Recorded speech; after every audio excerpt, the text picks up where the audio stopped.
로마서 12장 말씀을 11장 말씀을 같이 보시겠습니다.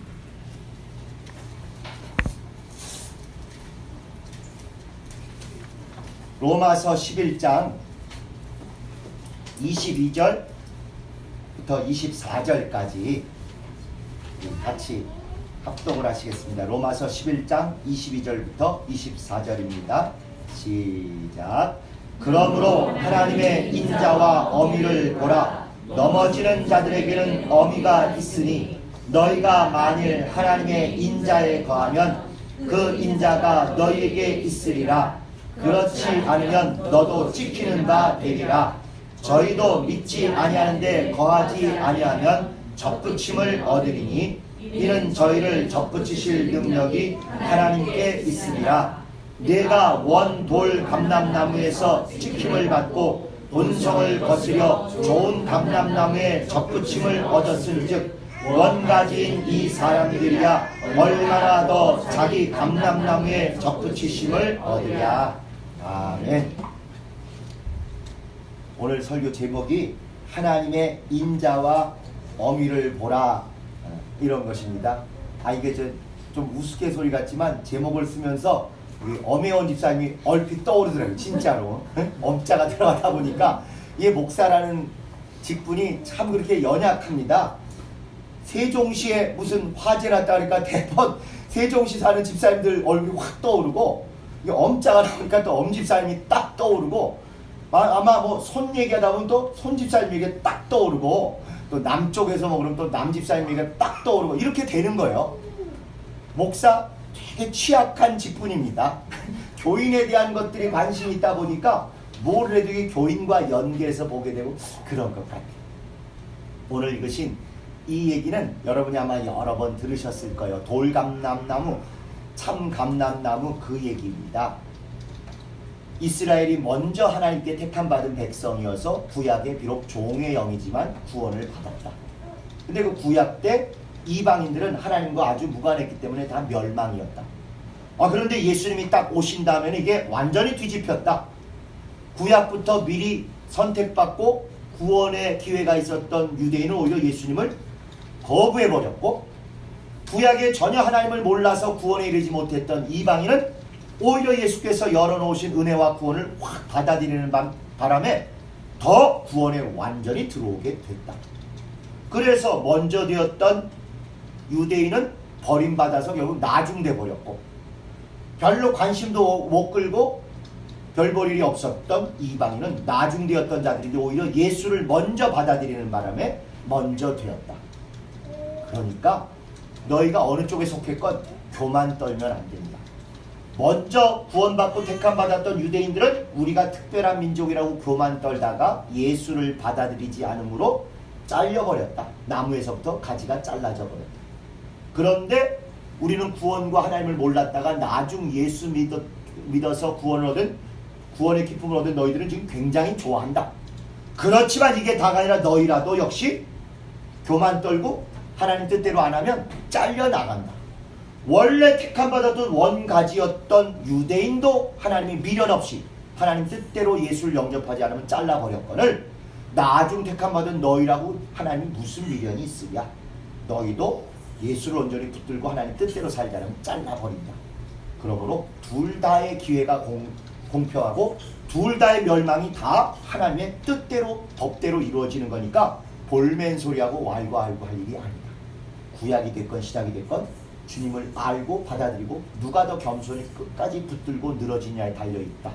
그래서 은혜와 구원을 받는 사람은 하나님의 인자를 체험하는 것이고, 잘라지고 멸망을 체험하는 사람은 하나님의 어미를 체험하는 것이다 라고 결론을 내린 것입니다.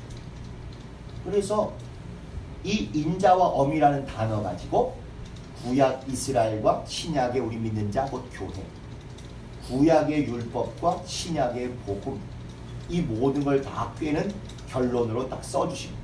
로마서 전체의 결론이 바로 1장부터 16장까지 결론이 바로 하나님의 모든 이런 일들은 인자와 어미라는 틀에 의해서 되어지는 일이다 라고 요 구절이 결론입니다. 그러면서 동시에 구약부터 신약 전체의 하나님의 경륜과 섭리는 이렇게 인자와 엄이라는 그 안경, 그 틀로 보는 게 정답이다 하는 뜻으로 이렇게 딱 써주신 거라 하는 것이. 그래서 오늘 하나님의 인자와 엄이라는 게 도대체 무슨 의미인가에 대해서 같이 생각을 나눌 뿐만 아니라 이제 우리가 교회 생활, 우리 대전성락교회를 진짜 하나님이 원하시는 좋은 교회로 만들기 위해서 무엇을 어떻게 해야 될지까지도 한번 같이 생각을 해보셨으면 좋겠습니다. 감 잡히시죠? 그냥 이게 뭔 김밥 옆구리 터지는 소리냐? 이거 아니라 신구약 전체 율법과 복음이 딱 요약된 게 하나님의 인자와 엄이라는 거라더라. 그러므로 그걸 오늘 완전히 터득해서 그걸 안경으로 구약과 신약, 율법과 복음, 또 신앙과 생활 이런 모든 것들을 우리가 잘 점검하고 앞으로 우리 스스로도 이렇게 보고 잘 적용하자. 이런 쪽으로 마음을 잘 모아주시면 될 것 같습니다. 우리가 믿는 하나님뿐만 아니라 사실은 예수 바깥에 있는 나름 종교를 믿는 사람들에게도 공통적으로 하나님 또는 그들이 부르는 신은 무엇이다 하는 근본적인 공통점이 속성이 있습니다. 그게 바로 그들 모두도 신은 우리보다 뛰어난 심판자다 하는 걸 다 알아요. 그래서 신은 우리가 잘했는지 못했는지에 따라서 반드시 평가하고 반드시 채점하고 반드시 그 결과에 따라서 뭔가를 주고 뺏고 이런 걸 하는 분이다 라는 걸 막연히 다 압니다. 신은 우리보다 뛰어나다. 그 뛰어난 신하고 우리 관계는 결국 뭐냐? 결국은 신은 우리가 잘 살았는지 못 살았는지 착했는지 악했는지 그걸 따지고 채점하고 심판하고 결국 그 결과대로 무언가 결론을 매듭 지어주는 분이다. 이런 게 막연히 다 있어요. 그러니까 오죽하면 영화에 신과 함께라는 영화가 나오는 것입니다. 신과 함께 결국 뭐 보신 분 안 보신 분 결론 뻔해요. 착하게 잘 살자. 그런데 1탄의 결론은 모두가 죄인이라서 빠져나갈 길이 없다요. 그나마 유일하게 구원받을 기회가 있는 건 주 예수의 보혈이 아니라 어머니의 사랑 중에 최고인 모성으로만 구원받을 수 있다. 이게 신과 함께 1번 죄와 벌의 결론입니다. 2탄 인과 연의 결론은 뭐냐? 죄 안 짓고 살려고 하는데 결국은 다 이리저리 연결돼 있어서 나도 모르게 죄를 짓게 되고 나도 모르게 악을 범한다. 또 나도 모르게 누구 신세를 지게 되고 나도 모르게 누구 덕을 봐서 내가 그나마 살 수 있게 됐다. 그러니까 누군 좀 더 잘났고 누군 못났고 누군 착하고 누군 악하고 그런 기준에 통과할 사람이 아무도 없다. 우린 모두 다 부족하고 모두 다 연약한데 다 줄줄이 엮여있는 사람이니까 자기 이웃을 다 소중히 여기고 정죄하고 미워하지 말고 여기서 우리끼리 서로 구원하며 잘 살자 이 얘기입니다. 1탄은 구원이 죄를 지면 벌을 받는데 어느 누구도 그거 합격할 수 없다. 그나마 최고의 선, 최고의 구원, 최고의 사랑은 어머니의 사랑, 모성이다. 어머니 사랑 덕분에 구원받는 얘기를 한 것이고 죄와 벌. 2탄 인과 연은 우리 모두는 나름 착하게 살고 악하게 살고 평가를 하지만 다 도토리 키재기고 다 연관돼 있어서 잘난 사람 없다. 누구는 죄 안 짓고 의로운 것 같지만 예전에 심지어 태어나기도 전에 윤회위에서 이런 죄까지 졌다. 누구는 또 그때 이런 착한 일을 했기 때문에 이렇게 덕을 보는 것이다. 그런 거 잘난 척하지 말고 다 이웃사람 잘 돌봐서 여기서 서로 착하게 살자. 이게 인과 연의 결론입니다. 그러니까 예수로 말미암아 이루어진다는 건 딱 빼고 결국 모든 신은 이렇게 심판하는 신이다. 그래서 행한 대로 갚아준다. 신에게도 잘해야 되지만 이웃에게도 잘했는지 잘못했는지 보고 있다가 심판한다. 이 생각을 합니다. 그러다 보니까 그들이 생각하는 신, 또 우리가 성경에서 알고 있는 신이 큰 틀에선 틀리지 않다는 것이죠. 결국 신, 하나님 누구시냐? 심판자다. 그러면 그분이 관심 있는 심판의 내용은 뭐냐? 두 가지입니다. 내 것이냐 아니냐 그거 하나 심판하시고요. 내 뜻이냐 아니냐 그거 심판하십니다. 심판의 내용이 많지요.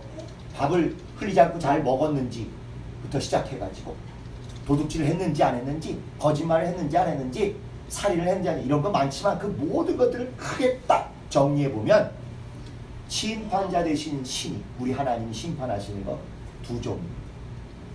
저 사람 내 것인지 아닌지. 두 번째는 내 뜻대로 했는지 안 했는지, 내 것인지 여부, 내 뜻인지 여부를 심판하십니다. 제가 내 것인지 아닌지 심판하신 결과가 구원이냐 멸망이냐요. 쟨 내 거다 하시면 하나님의 자녀 돼서 구원 받는 것이고, 쟤 내 거 아니야 난 몰라 하시면 지옥에 떨어져 영원한 형벌을 받는 것이고, 그게 이제 구원의 문제. 내 것이냐 아니냐.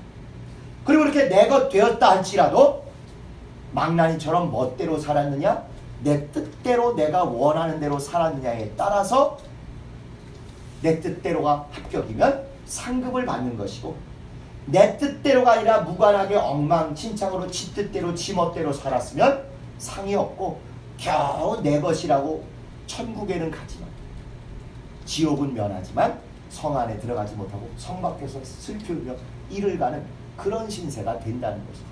그래서 심판주가 하시는 그 일은, 모든 신은 심판자이신데, 우리 하나님은 심판자이신데, 그 수많은 심판의 내용을 딱 둘로 나누면 내 것인지 여부, 내 뜻인지 여부, 내 것인지 여부를 따라서 내 것이면 구원받는 것이고, 내 뜻인지 여부를 따라서 내 뜻대로 잘했으면 상급을 받는 것이고, 내 것인지 여부가 잘생겼거나 돈 많거나 착한 일을 많이 해서가 아니라 오직 예수 그리스도 그분의 보혈의 공로를 받아들이면 내 것이다 라고 인치시는 것이고, 내 뜻대로 행한지 안 했는지를 어떻게 하느냐? 성경에 내 뜻을 잘 써주셨으니 그거 보고 꼼꼼하게 그것대로 하기를 원하시는 것, 그것이죠. 그래서 내 것인지 여부는 믿음으로 영접하는 것에 달려있고, 시인하고 인정하고 영접하는 믿음에 달려있고, 내 것인지 여부, 상급의 여부는 그 뜻대로 행했느냐 안 행했느냐, 그 뜻을 실천했느냐 방치했느냐, 그 뜻에 순종했느냐 아니면 그것을 거스렸느냐, 이거에 따라서 시인의 믿음으로는 구원을 얻는 것이고 행함의 믿음으로는 상급을 얻는 것이다. 이거 여러분 다 아시는 내용이잖아요. 뭘 모른 척하고 이렇게, 이선지 집사님 뭘 처음 듣는 척하고 그렇게 하십니까? 다 아시면서. 일부러 제가 좀 순서나 표현만 달리했을 뿐이지 우리의 믿음이라는 게 결국 하나님과 우리와의 사이라는 게 심판주 앞에 서는데, 내 것이냐 내 뜻이냐, 내 것이냐의 여부는 예수 받아들이면 바로 그분 것 되는 것이고, 내 뜻이냐의 여부는 성경대로 우리가 행하면 상급을 얻는 것. 구원과 상급. 시인하는 믿음으로 구원 얻고 행하는 믿음으로 상급 얻고, 이게 이제 심판자 되신 하나님과 우리의 사이입니다. 자, 그러면 우선 대본 우리 좀 부담스럽잖아요. 하나님 심판하신다. 뭔가 이렇게 좀 무서울 것 같은데, 그런데 하나님이 그 일을 행하시는 모든 원리는 사랑으로 행하시는, 사랑. 심지어 심판조차도 사랑의 반대쪽이 아니라 사랑의 속성인 거예요. 오늘은 이 생각을 좀 여러분이 잘 조정을 하셔야 됩니다. 우리는 사랑이란 단어를 너무 쓰다 보니까 사랑을 너무 나약하게, 얄리얄리하게, 너무 그냥 부드럽고 옹야옹야 좋은 게 좋은 것식으로 그렇게 오해하는 경향이 있어요. 다 감싸주고 다 품어주고 다 그냥 거두어주고. 아닙니다. 성경이 말씀하고 있는 하나님의 사랑은 양면이 같이 있는 거. 예를 들면 이겁니다.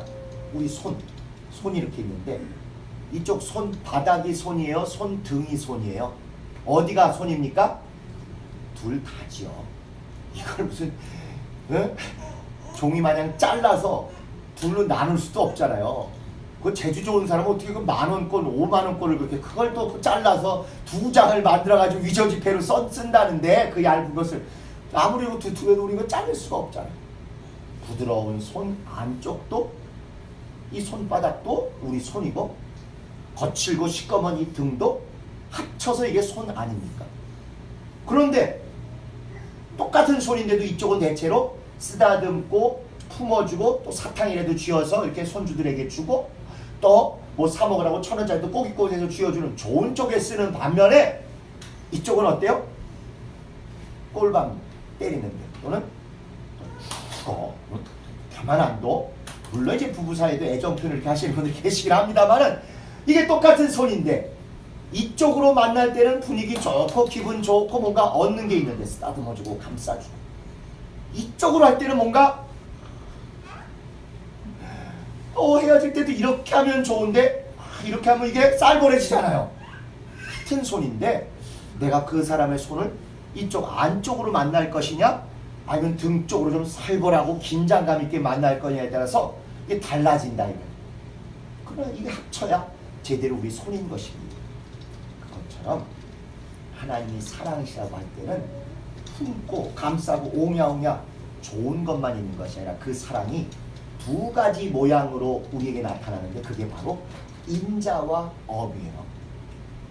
같은 사랑인데 같은 손인데 손바닥으로 좋게 나타날 때도 있고 손등으로 살벌하게 나타날 때도 있는 것처럼 하나님은 사랑이신데 그 사랑이 인자하게 감싸는 쪽으로 나타날 수 있지만 엄하게 단호하게 칼날같이 빈틈없이 바늘 하나도 꽂을 수 없을 만큼 그렇게 아주 막강하게 나타나는 것도 동시에 사랑이라는 그것을 우리가 좀 확실히 정리하시는 거예요.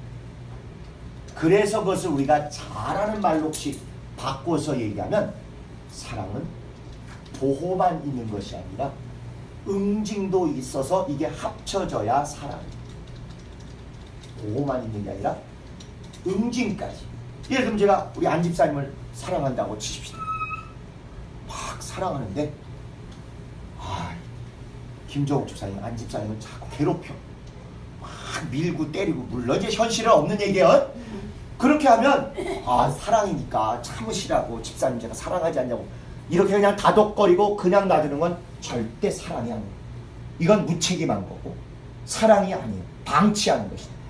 정말 제가 이분을 사랑한다면 이분을 괴롭히거나 억압하거나 악을 행하는 이분에 대해서 목숨을 걸고 막 부딪혀서 내쫓고 멸망시키고 짓밟고 응징해야 이분에 대한 사랑을 우리가 온전히 확증할 수 있는 것입니다.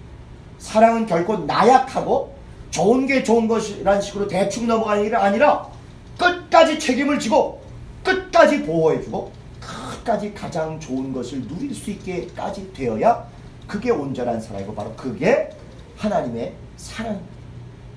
그래서 사랑이란 말을 인자와 엄이 아주 인자하시게 이렇게 감싸주고 다 품어주고 다 용서해 주시는 것 쪽으로만 나타나는 게 사랑이 아니라 단호하게 칼날같이 원칙대로 끝까지 책임지는 아주 무서울 정도로 확실한 그런 면이 같이 있어야 그게 하나님의 사랑에 맞는 겁니다.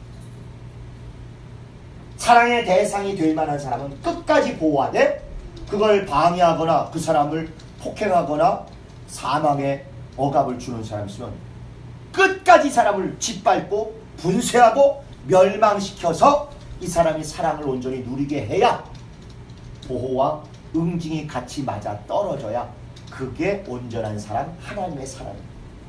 그래서 하나님이 마귀를 진멸하시는 거예요.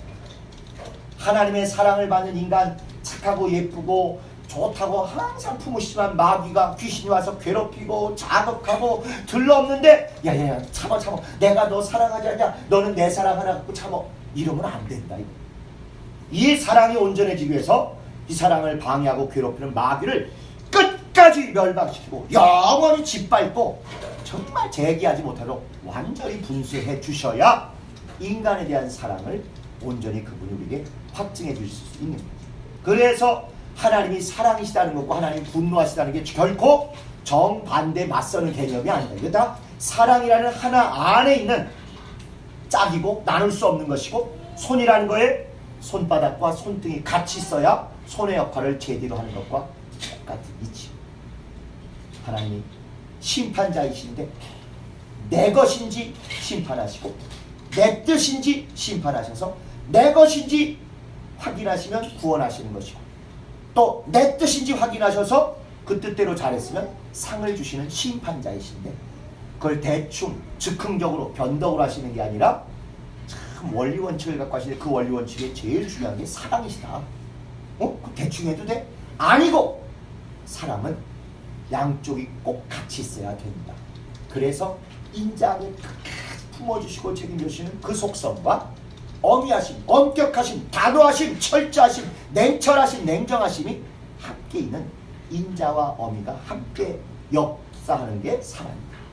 또 그것을 우리가 잘 아는 걸로 구체적으로 보면 인자의 속성 때문에 보호하시고 감싸주시지만 어미하심 때문에 이것을 방해하거나 회방하는 놈이시면 아주 멸망을 시키는 응징까지 하시는 게 그분의 속성이시다. 이런 하나님의 속성은 세상에서도 그대로 적용되기 때문에 세상에서 이걸 닮아서 여러분이 친숙하게 많이 들으신 당근과 채찍이라는 말을 그래서 하는 것입니다. 너희가 하는 거 해줄게. 좋은 거 줄게. 당근을 계속 제시해서 신바람 나서 하기도 하지만 너희가 안 하면 혼나, 내쫓아, 때릴 거야. 정말 그 다음부터 넌 끝장이야. 다시 못 봐. 이런 식으로 채찍을 해서라도 당근으로 즐겁게 은혜롭게 기쁘게 달려가기도 하지만 그게 안 통할 때는 채찍으로 또 채찍으로만 너무 하면 무섭고 떨리고 저주받은 것 같고 위축될 때 또 당근으로 신바람 나게 해서 하는 게 이게 전부 하나님의 일하시는 그 역사의 세상적인 표현입니다. 인자와 어미, 보호와 응징, 당근과 채찍인 것이지. 이렇게 역사하시는 게 하나님의 속성이시다 보니까 구약과 신약의 반전이 이루어질 때도 바로 이 원리로 반전이 이루어지는 것입니다. 하나님 자체는 변화하시지 않지만 무엇을 어느 쪽을 더 주로 드러내시고 역사하시는가가 중요해요.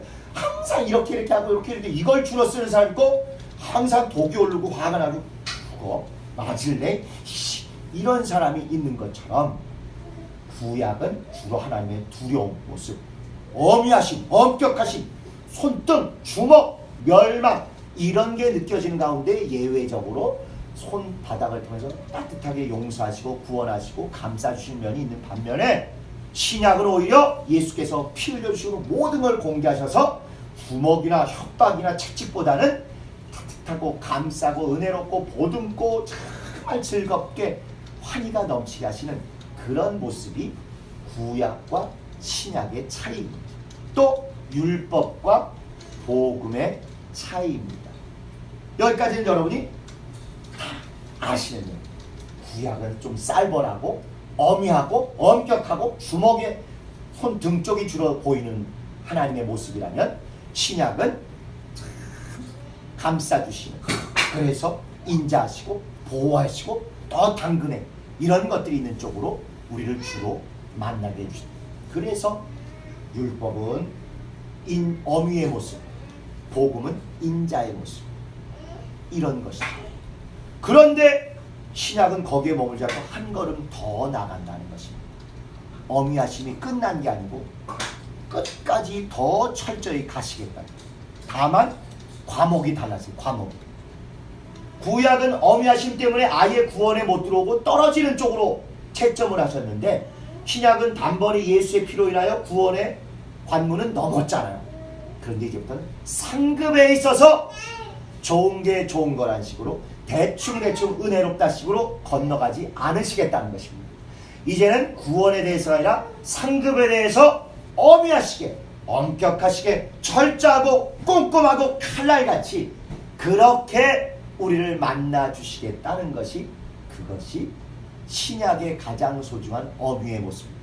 그러니까 구약과 신약만 볼 때는 구약은 어미, 신약은 인자, 구약은 두려운 율법, 신약은 은혜로운 복음이지만 신약에 다시 또 연장전이 있으니 어떤 의미에서 우리에게 더 중요한 연장전이 있으니 구원받은 다음에 누가 더 엄격하고 철저히 주님 뜻대로 주님 법대로 성경 말씀대로 철저히 신앙생활 하냐에 따라서 채점이 엄격하게 된 상급이냐 채점이 더 엄격해서 아무것도 가지고 없는 불 가운데 얻은 구원이냐 이게 차이가 난다 하는 거죠. 그래서 구약과 신약을 크게 볼 때는 구약은 어미하심의 하나님의 손등의 모습, 신약은 인자하신 하나님의 손바닥의 모습이지만 신약을 또 이렇게 딱 정밀하게 보면 구원은 인자심으로 단번에 누구나에게 다 열려있지만 상급은 어미하심에 따라서 철저히 꼼꼼히 주님 뜻대로 잘하는 사람들에게만 이루어져 있다 하는 것이죠. 그래서 이제 우리가 심판자 되신 하나님 앞에 나올 때 지옥에 대한 심판에선 조금도 두려움 없이 즐겁게 자신만만하게 이렇게 되어 있지만 상급에 대해서는 두려움 때문이 아니라 꼼꼼함 철저함 때문에 어미하신 그분의 속성에 맞추려는 노력이 좀 필요한 것입니다. 그래서 구원은 은혜로 거저었지만 상급은 뜻대로 법대로가 되어야 행한 대로 우리에게 갚아주시는 것이죠. 구원은 그냥 받아들이고 시인하기만 하면 되지만 상급은 꼼꼼하게 이게 제대로 내가 잘하는 거지 점검하고 확인한 다음에 주님 뜻에 맞게 주님 법에 맞게 그렇게 갈 때 우리에게 온전한 것입니다.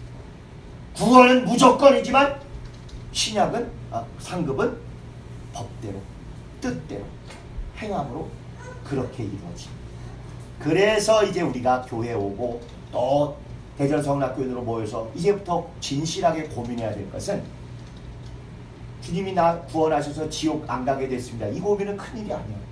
우리 입에서 시인하고 고백하고 항상 모든 거에 기초를 이루지만 이젠 거길 넘어서 우리가 어떻게 주님 뜻대로 살아서 나와 내 가정과 내 후손까지 상급을 얻고 복을 누릴 수 있을까에 대한 진지한 고민들이 있어요. 근데 여기서 절대 우리가 빠지면 안 되는 오류가 뭐냐? 뭘 많이 해야 되겠다는 대박의 착각을 버려야 되는 거예요. 자꾸 우리는 상급하니까 그냥 물불 안 가리고 무조건 많이 하면 된다. 아니요. 부실공사하면 더 감점이 많습니다. 이제부터 우리가 할 거는 양의 문제가 아니라 질, 품질에 대해서 고민하는 게 그게 성경적 신약교회를 이루는 거예요. 주님 뜻대로, 주님 법대로, 성경 말씀대로 누가 더 감점 없이 불순물 없이 꼼꼼하게 잘하냐에 따라서 어미하신 하나님의 채점을 감점 없이 완벽하게 득점을 할 수 있습니다. 빨간펜 선생님이 이렇게 쭉 채점하다 너 이거 과정 생략하고 대충 베껴 쓴 거지 찌 긋고 너 이거 왜 하나만 써서 답을 2개 써야 돼 -1 이렇게 하고 그런 일이 없게 하기 위해서 이제부터 우리가 꼼꼼하게 신앙생활을 점검해 볼 필요가 있는 것이죠. 그건 여러분 개인의 문제에서도 그렇고 특별히 우리 교회 전체의 문제에 있어서도 그렇습니다. 아까 예배 전에 잠깐 이런 광고 드렸죠. 이번부터 교개업 4기부터 조금 우리가 안정됐기 때문에 교개업 대표를 온 교인들이 다 선출하되 선거 시작부터 선거관리 전체를 교인 대표들이 맡으시고 후보자도 교인들 추천에 의해서 하시고 그들의 의견도 우리가 다 정견 발표 듣듯이 듣고 그 다음에 교인들이 각자 기도하고 합당한 믿음의 선택을 하십시오. 이렇게 바꿨어요. 그래 이거 진짜 신약 성경적이고 회중교회적으로 좋은 건데 이거 나가자마자 대번 좀 똑똑하다는 사람들이 무슨 말을 하냐면 이거 다 판 짜여진 거지? 누구 하기로 이미 다 내정된 거지? 요따오 소리를 이거 참 누구만 하면 더 세게 제가 말씀드리고 싶은데 하여튼 요따오 얘기들을 하시더라고요. 전혀 그렇지 않습니다. 그건 여러분이 세상의 사고방식에 쩔어 있으신 분들의 염려는 이해되지만 그렇게 우리가 타락하고 세속화된 사고방식으로 교회 생각을 하시면 우리는 이제부터 안 돼요. 교개업은 기본적으로 임시단체고 빨리 없어져야 될 단체입니다. 정상적인 교회가 돼서 목회와 모든 신앙생활이 성경대로 또 교회 공조직대로 잘 되어가는 게 우리의 목표 아니겠어요? 그래서 그 과도기에 전투 상황이고 여러 가지가 비정상적이니까 긴급하게 비상대책위원회처럼 교개업이 있는 것이니까 할 수만 있으면 안정대부부터 자꾸 교개업이 관여하는 걸 점점 줄여서 이렇게 정상적인 교회 기관, 교회 조직이 하게 하는 거 그게 우리의 당연한 목표고 또 그렇게 가야 정상입니다. 그래서 1, 2, 3기까지는 정말 경황 없는 가운데 막 하루 전에 이틀 전에 막 격변이 일어나가지고 이렇게 했지만 이제 어느 정도 안정되고 법적으로도 내모는 게 거의 확실시 되고 하니까 그걸 위해서 성경 나온 대로 온 교인들의 뜻을 묻고 회중교회 원리에 맞게 하자는 것입니다. 그래서 집사님들이나 청년들은 가치가 떨어지고 안장본이라고 안수집사, 장로, 권사는 높고 이거여서가 아니라 그래도 경험 있는 직분자들이고 교회의 중요 기관이니까 그분들이 누가 되느냐를 좌지우지 하시라는 게 아니고 공정한 선거 관리를 하시라는 거죠. 그 가운데 우리 모두 교인들의 기도와 믿음과 결정이 잘 수렴되고 세상적으로 보면 민주주의, 성경적으로 보면 회중주의, 신약교회가 되도록 그렇게 하는 것입니다. 그거는 교개혁부터도 아무리 우리가 출애굽하는 어려운 곳에서 나온 교회로 치면 구원과 같은 그걸 이룬 게 다가 아니라 그 다음에 주님 뜻대로 잘해서 상급을 얻어야 되는 게 우리의 모습이니까 가장 중요한 것인 이것부터 회중주의의 실천을 해보자는 것입니다. 이미 그 전에도 대표기도 본당에서 할 때도 권사님도 하시고 교구장님도 하시고 남자도 하시고 여자분도 하시고 또 성찬도 남자만 하라고 되어 있는 게 아니니까 여자분도 같이 하시고 이렇게 하나씩 하나씩 바꿔가는 건 그냥 개혁이니까 또는 세상 풍조가 그러니까가 아니다 이거예요. 성경에 나와 있기 때문에 신약 성경의 원리이기 때문에 개혁도 누구의 선호나 세상의 원리를 쫓는 게 아니라 주님 뜻대로 주님 법대로 성경대로 가야 우리 모두가 이 일에 열심히 낸 것에 대한 상급이 있기 때문입니다. 그래서 구원, 잘못된 교주로부터의 탈출은 단번에 주께서 모아주셔서 우리가 했지만 마치 우리가 예수 피에 의지하여 구원받은 거죠. 그 다음에 상급은 꼼꼼히 철저히 다 우리가 성경의 맞나 틀리나를 점검해 보면서 하나하나 고쳐나가는.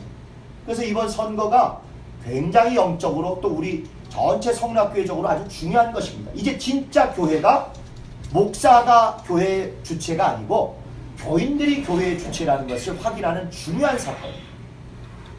예수가 주인된 교회, 성도가 주체된 교회, 이게 우리의 목표예요. 오직 예수만이 주인이시고 성도들이 믿음을 모으고 지혜를 모아서 교회를 잘 꾸려나가는데 설교라는 기능이 필요하면 설교를 잘 하시는 목사님이 그걸 도우면 되는 것이고 찬양이라는 기능이 필요하면 찬양이라는 기능을 잘하는 성가대가 우리를 대신해서 하면 되는 것이고 그렇다고 그들만의 일이고 우리는 청중이거나 손님이 아니라 능력은 그들이 있어서 하지만 우리가 함께 모아가서 영광을 돌리는 자꾸 이런 생각을 가지셔야 됩니다. 그래서 뭘 하든 옛날부터 우리는 의뢰 이렇게 했으니까 이렇게 한다. 이거는 신학교의 운동이 아니에요. 이건 믿음이 아닙니다. 주님 뜻대로 어미로우신 그분에 맞춰서 잘 해야 법대로 뜻대로 성경대로 하는 그분 뜻에 맞는가 아닌가를 항상 살펴보시고 점검하시고 거기를 따라가야 합니다. 혹시 한 두세 주 전에 제가 이 우통 벗는 얘기 한참 금요철에 길게 한 얘기를 들으신 분이 있으실 거예요. 더운데 그때 이제 특히 이제 맹쪽에서 좀 나쁜 일을 해가지고 에어컨도 제대로 안 들어오고 주일날 7시 예배를 설교하시는 목사님 설교하실 때 그때 이미 실내 온도가 한 35도가 됐었던 모양. 그러니 목사님들은 얼마나 덥고 교인들은 교인들대로 또 얼마나 안쓰러웠겠어요. 교인들 듣는데도 힘들지만 목사님 설교하시는 땀 삐질삐질고 선풍기가 없나. 그러니까 이제 제가 대전 내려오는 기차 타고 내려오는데 막 논쟁이 붙었어요. 목사님 우통 좀 벗으시라, 우도 좀 벗으라 그래라. 아니다, 선풍기 좀 갖다가 이렇게 해라. 전 또 철딱스님 목사는 땀 흘려도 된다. 선풍기가 하나라도 더 있으면 교인들 앞에 돌려라. 또 잘난 척을 하고 막 썼어요. 아닙니다. 목사님이 더워서 말씀 못 전하면 안 됩니다. 그래서 일단 하나 있으면 그거 설교자가 먼저 써야 됩니다. 전 또 잘난 척. 설교자는 프로라. 그거라도 무릅쓰고 잘할 수 있습니다. 은혜 받아야 되는 교인들이 더우면 은혜 못 받으니까 교인들에게 선풍기를 주십시오. 계속 막 이렇게 한 10여 분 이렇게 했는데 어떤 분이 이렇게 한 방에 게임을 끝내시는 게 뭐냐면 설교자가 꼭 목사님이어서가 아니라 설교자가 이렇게 덥고 삐질삐질하고 힘들고 하면 우리가 부담스러운 은혜를 못 받겠다. 우리가 은혜 받기 위해서 선풍기를 우리 쪽에 쓰는 것보다 설교자에게 줘가지고 설교자가 좀 땀 좀 식히고 겉옷도 좀 벗고 하는 게 훨씬 합당하다. 딱 그걸 듣는 순간 저는 그게 성경이라는 걸 그때서야 저도 깨달았어요. 뭐냐? 사도 바울이 고린도서에 말씀한 대로 나는 고기 먹어도 된다. 그거 전혀 율법을 이제 어기는 것도 아니고 복음을 어기는 것도 아니다. 내 평생 먹을 수도 있고 안 먹을 수도 있다. 그런데 혹시라도 내가 고기 먹는 것 때문에 다른 사람이 보고 아니 저 사람은 고기 안 먹을 줄 알아. 예를 들면 우리나라 같으면 개고기 안 먹을 줄 아는데 저 사람도 먹네. 난 이 교회 싫어. 목사가 개고기 먹는 것 때문에 교회 안 나오고 이럴 것 같으면 개고기를 먹는 건 전혀 믿음에 어긋나는 게 아니지만 그가 실족하고 시험 들지 않기 위해서 난 그거 평생이라도 안 먹겠다. 이게 복음의 원리입니다. 어떤 것은 죄냐 아니냐가 아주 분명히 드러나지만 어떤 것은 중간지대에 있으면서 죄도 아니고 의도 아니고 이런 것들이 있잖아요. 그런 걸 할 거냐 말 거냐 할 때 사람들이 대체로 자기 사고방식이나 자기 가치관들 이건 이래서 좋으니까 해도 돼. 난 그거 싫어. 마음에 안 들어. 하지 마. 이러고 양쪽으로 견해가 갈라져요. 성경의 원리는 그 자체가 옳은지 그른지가 특별하지 않은 거라면 그 다음 단계가 더 중요한 선택의 요소다. 이걸 함으로 말미암아 교인들에게 은혜를 끼치는 것인지 이걸 안 하는 게 오히려 은혜를 끼치는지를 보라는 것입니다. 그래서 아무리 틀리지 않고 해도 괜찮고 옳기도 한 일을 할지라도 그것이 믿음의 방해가 되거나 은혜 받는데 장애가 되면 안 하는 게 오히려 생명과 은혜를 끼치는 더 큰 목적을 위해서는 그건 안 하고 양보하고 보류하는 게 훨씬 더 복음의 원리다라고 사도 바울이 썼어요. 저도 그때서야 그 댓글 그걸 보고서 참 내가 괜히 잘난 척하고 틀린 소리 했구나. 회개가 딱 되더라. 선풍기를 누가 쐬느냐, 목사가 겉옷을 벗어야 되느냐 안 되느냐 이 사소한 것조차도 고리타분하고 시시콜콜하지만 그렇게 뭐가 더 믿음의 원리 합당한지를 고민하고 이게 믿음에 합당하다 그렇게 같이 느끼고 또 점검하고 은혜를 받은 다음에 결론이 나면 똑같은 결론이 났다 할지라도 생각 없이 대충 했을 때와 이렇게 곱씹어보고 점검했을 때가 하늘과 땅 차이입니다. 그래서 여러분 개인적으로 어떤 일을 할 때에도 옳은지 그른지 주님이 원하신지 안 원하신지 이게 고민해야 돼요.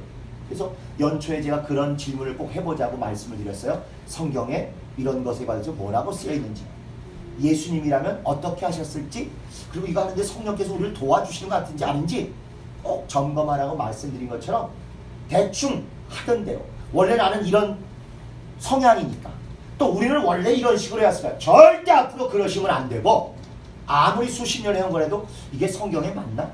복음에 맞나? 하나님 뜻에 맞는가? 요런 점검을 꼭 좀 하셔야 돼요. 자, 예를 들면 우리가 시편 23편이나 주기도문 같은 거 암송하죠? 빠르게 하는 게 옳을까요? 적당히 하는 게 옳을까요? 천천히 하는 게 옳을까요?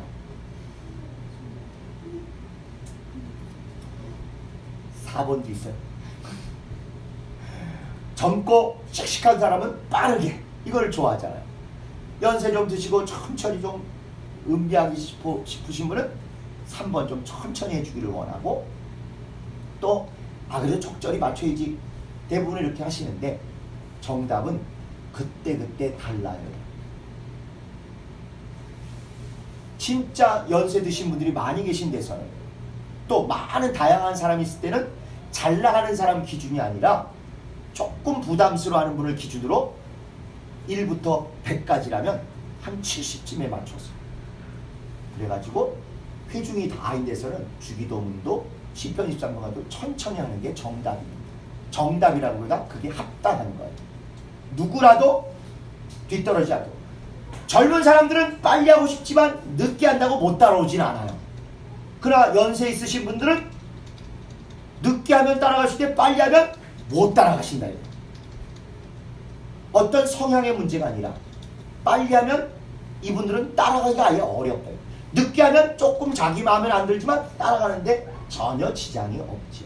그래서 회중이 다 같이 하는 것은 가능하면 천천히 또박또박 맞추도록 이렇게 하는 게 복음에 합당합니다.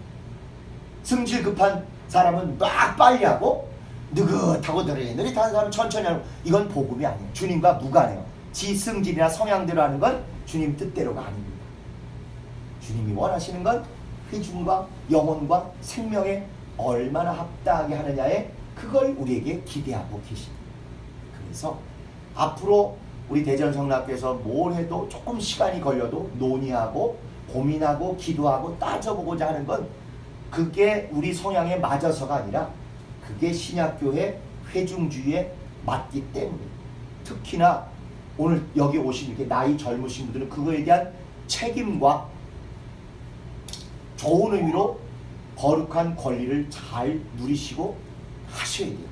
다만 여러분도 회사 생활이나 사회생활 해보셔야 하지만 뭘 해도 항상 부정적으로 안 되는 쪽으로 시비 거는 쪽으로 하는 사람이 있고, 원칙을 따져서 뭔가 대안을 제시하려고 그러고, 우리가 대충 넘어가고 잊었던 것을 지적해서 공백을 메꾸려는 그런 좋은 사람들이 있던 건 많이 경험하실 것입니다. 우리도 마찬가지예요.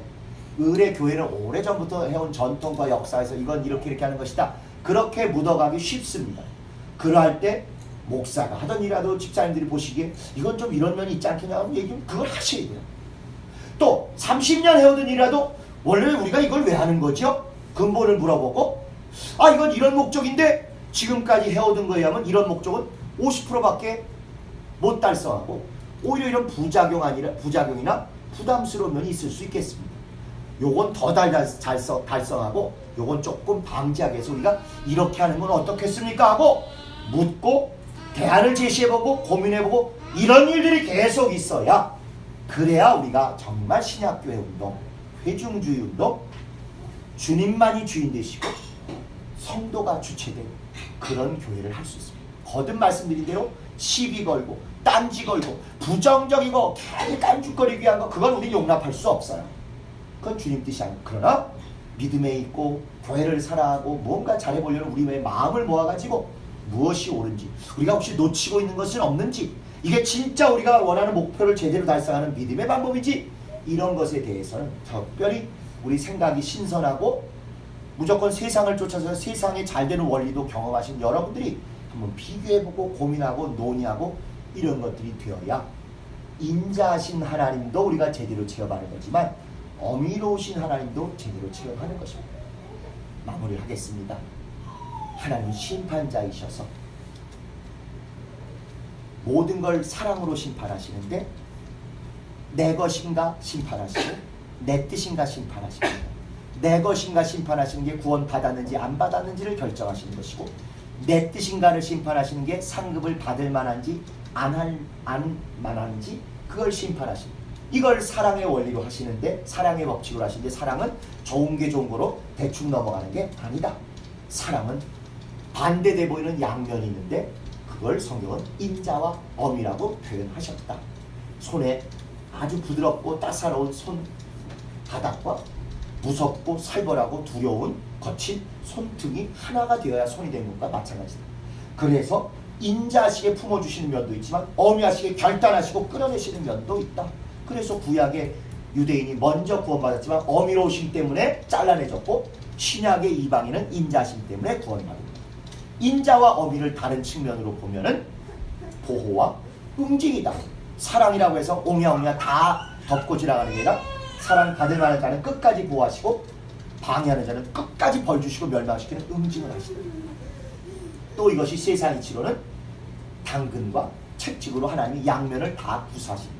바로 이 원리 때문에 구약과 신약은 어미와 인자였다. 율법과 복음 역시 어미하신 칼날 같으신 엄격하심과 인자하심이다. 그리고 그것이 우리 신앙인 구원에 대해서는 인자하심으로 단번에 구원받았고, 상급에 대해서는 어미하심으로 철저히 채점하시고 평가하십니다. 그러므로 구원은 은혜로 거저 무료로 한없이 단번에 받지만, 이제 우리 신앙의 후반전인 상급은 뜻대로 법대로 말씀대로 해야 됩니다. 그러므로 우리가 정말 주님 뜻대로 사는 사람이 되려면 뭘 많이 하고 거품이 끼고 불법이 끼고 부정이 끼고 잡티가 끼고 이건 안 된다. 주님 뜻대로 해야 되는데, 개인적으로 신앙생활하는 데서도 점검해야 되지만 오늘은 특별히 우리 교회 전체가 이런 마인드를 가지고 교회를 지키고 성경대로 가야 한다. 그러기 위해서 정말 주님 뜻이 뭔지 성경 공부도 필요한 것이고, 설교를 할 때도 우리가 자꾸 성경을 봐야 되는 것이다.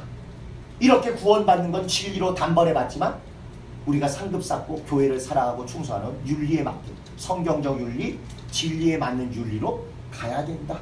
그걸 위해서 예수라면 어떻게 하셨을까? 성경엔 뭐라고 쓰여 있는가? 성령이 우리를 인도하시는가? 꼭 이걸 계속 우리가 점검해 봐야 한다. 앞으로 그래서 어떤 일을 하든 특별히 젊고 생각이 바른 여러분들이 이게 왜 하는가? 목적이 뭔가? 우리가 과정을 주님 뜻대로 잘 하는가? 앞으로 어떻게 해야 우리가 더 주님 뜻대로 불순물이나 감점이 없이 100점을 이룰 수 있는가? 인자하신 그분의 사랑으로 구원을 받았지만 엄하신 그분의 사랑으로도 상급을 더 많이 받기 위해서 고민하고 노력하고 그러한 가여 상고하는 이 일을 계속해야 합니다. 이번 교개혁 대표를 뽑는 것뿐만 아니라 앞으로도 전교회적인 것이나 우리 대전성락교회에 대한 것이나 목사건 성도건 상관없이 진짜 무엇이 더 성경대로인가를 고민하고 모아서 주님 앞에 섰을 때 야 너희들은 대전에서 온 너희들은 단체전으로는 다 100점이다. 이런 생각, 이런 축복을 받아야 되지 않겠습니까? 개인전으로만 받는 사람들은 간혹 있는데 우린 정말 개인으로뿐만 아니라 교회를 생각하며 모임하고 대화하고 할 때 닦아내리고 시비 거는 세상 나쁜 풍조가 아니라 대안이 있고 건전하고 일을 되게 하고 은혜를 생각하면서 엄밀까지도 함께 이루시는 그런 여러분이 되시기를 진심으로 기대하고 축복합니다. 제가 불가능한 얘기를 한 것입니까? 아니면 우리가 같이 해볼 수 있는 거라고 여겨지십니까? 특히 우리가 부정할 수 없는 건 이 대전 또 이 11시 예배 드리는 여러분들은 연령대로나 또 세상 경험으로나 그래도 우리가 대충 좋은 게 좋은 거라는 식으로 눈 질끈 감고 막 살고 그런 건 우리하고 좀 안 맞지 않습니까? 가장 여기서 그래도 조금 연세가 조금 더 있으신 안집사님 근데 그냥 하던 대로 우리 대충 가요? 그러면 안 되죠. 안 되죠. 우리가 주님 앞에 다 설 터인데 개인적으로도 우리 상급에 대해서 주님의 채점이 있겠지만 정말 주님 앞에 섰을 때 너희는 개인도 잘했지만 단체전도 금메달이다. 진짜 너희는 대충 하지 않고 뭐 싸우거나 잘난 척하기 위해서가 아니라 무엇이 더 주님 뜻인지 무엇이 더 복음에 합당한지 무엇이 더 말씀에 합당한지를 참 고민하고 서로 따뜻하게 삭대질하거나 맞서는 게 아니라 뭐든지 좋은 정답을 얻으려고 은혜롭게 존중해가면서 대화하고 의논하고 해서 참 열심히 해왔다. 단체전 금메달이다. 이런 것을 우리가 인생에서나 영생에서나 꼭 좀 얻었으면 좋겠습니다. 9시 반 예배는 이런 얘기 안 했어요. 그러나 우리 11시 예배 오시는 분 물론 시간도 좁아서 좀 그랬기도 했습니다만은 우리 11시 예배 오시는 분들이 특별히 이런 마인드를 갖고 일이 되게 하는 쪽 더 긍정적이고 대안을 제시하면서 결코 대충 넘어가지 않고 꼼꼼하게 해서 진짜 주님 앞에 우리 모두 섰을 때 잘했다! 칭찬 듣는 우리 대전성락교회 여러분 되시기를 예수 이름으로 축원합니다. 우리 시간 기도하실 때 인자하신 하나님뿐만 아니라 엄하신 하나님을 두려움 때문이 아니라 상급에 대한 소망과 열망을 가지고 잘 체험하고 우리 대전성락교회 세우는 데 성공하게 달라고 다 같이 동성으로 기도하시겠습니다. 하나님 아버지